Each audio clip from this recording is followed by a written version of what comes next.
I got my PhD in the field of organic chemistry, postdoc at Stanford University, joined the group of a man who was going to win a Nobel Prize in chemistry, voted one of the top 50 most influential minds in the world. I was a visiting scholar at Harvard University. I've spoken at every major university in this country, have over 650 research publications, voted the R&D magazine Scientist of the Year. I'm in the National Academy of Inventors.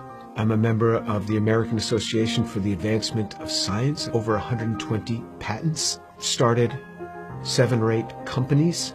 We work in areas that range from medicine to material science to electronics, computer memory, medical devices. We work across a broad range of areas.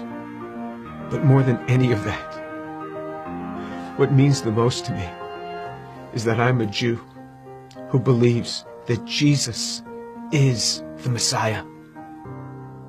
I grew up just outside of New York City. I thought everybody was Jewish. I didn't even know that there was anything else. I had no particular interest in that, other than when all my friends were getting bar mitzvahed or bat mitzvahed, and then I would attend, of course, every week. There was never really any excitement for me. I remember once I even tried to talk to a rabbi. He just brushed me off. There was very little explanation for me. I remember when I went to college, I started meeting a number of people that said that they were born-again Christians, which was sort of an odd term. What's born again? What do you mean, born again? One person saw me in the laundry room. He said, "Do you mind if I give you an illustration of the gospel?" And I remember we sat there and he actually started to draw a picture. A cliff with a man on one side, and he drew a little man, and then another cliff with God on the other side, and a big chasm in between that he labeled with sin. I looked at him, I said, "I'm not a sinner. I've never killed anyone. I'd never robbed the bank. How could I be a sinner?" And he had me read a verse from the Bible. "For all have sinned and fall short of the glory of God." In modern Judaism, we never really talked about sin. I don't remember ever talking about sin in my home. So he turned to another passage. Jesus said, "I say to you that everyone who looks upon a woman with lust for her has already committed adultery with her in his heart." Pow! I felt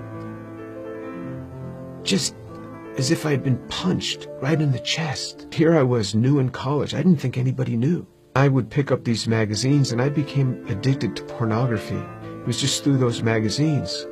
And all of a sudden, something that's written in the Bible, somebody who lived 2,000 years ago is calling me out on it. And I felt immediately convicted.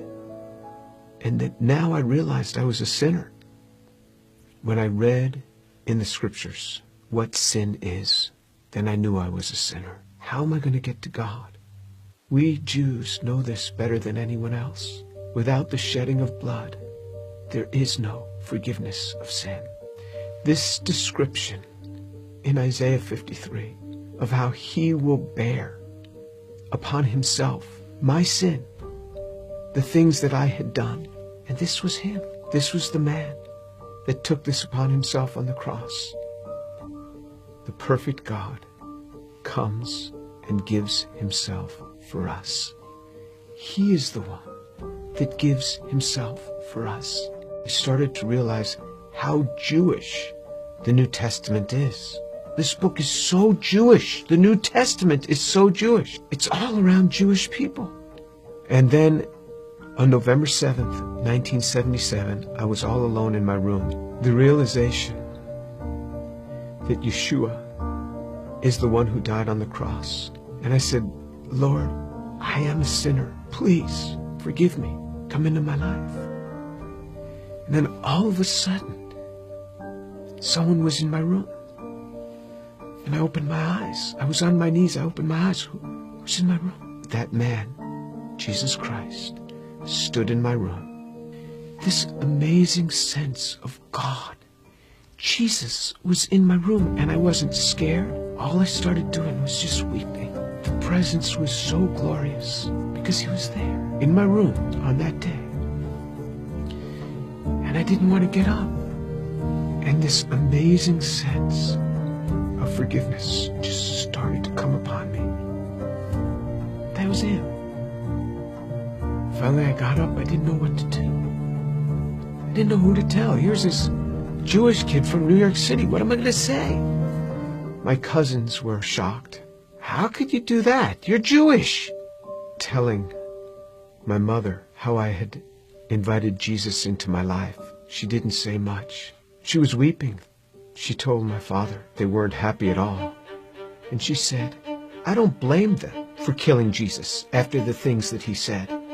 Who is he to come against these religious leaders that have dedicated their lives to helping people and to tell them that they are whitewashed tombs? Who is he, this young man in his 30s, to say this to these scholars? He got what he deserved.